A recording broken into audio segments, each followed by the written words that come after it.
Վերցնում ենք խոզի մատեր,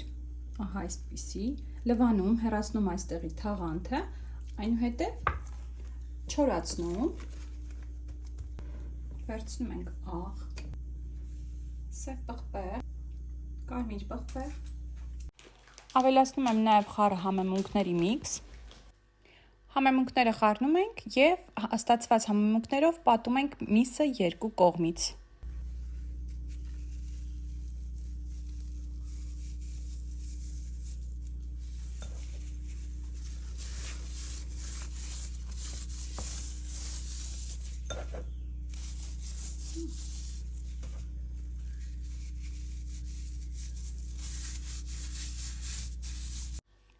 Համեմված միսը արդեն տեղափոխում ենք փայլատի թեղի վրա,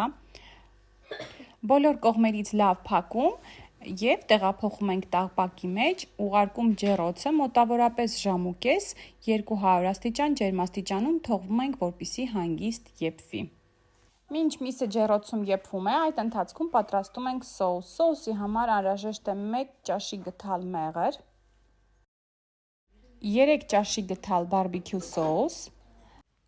ավելացնում ենք 2 ճաշի գթալ կետչուպ, 2-3 ճաշի գթալ սոյայի սոուս, ինչպես նաև չենք մոռանում ավելացնել սխտոր, ինչպես ես էի մոռացել։ Բոլորը միասին խառնում ենք և սպասում, մինչև միսը եփվի։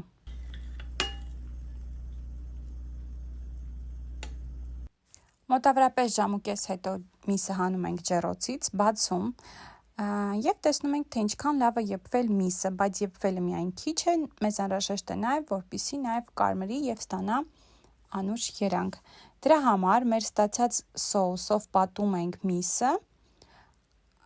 այս անգամ նույնպես երկու կողմից, համ ներսից, համ դրսից, և նորից ուղարկում ենք ջեռոցը մոտավորապես 15 րոպե նույն ջերմաստիճանում կամ կարող ենք ջերմաստիճանը մի փոքր բարձրացնել։ 10-15 րոպե թողնելուց հետո հանում ենք ջեռոցից և մեր համեղ,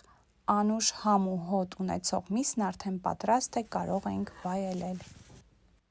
Ափսոս տեսախցիկը չի փոխանցում մսի ստացած գեղեցիկ երանգը, ինչպես նաև համը կամ բույրը, որ տարածվել էր ամբողջ խոհանոցով մեկ։ Դե ինչ սիրելիներս, մի մոռացեք բաժանորդագրվելու, տեսանյութը հավանելու մասին, այսօրվա բաղադրատոմսն այսպիսին էր, կհանդիպենք հաջորդ տեսանյութում։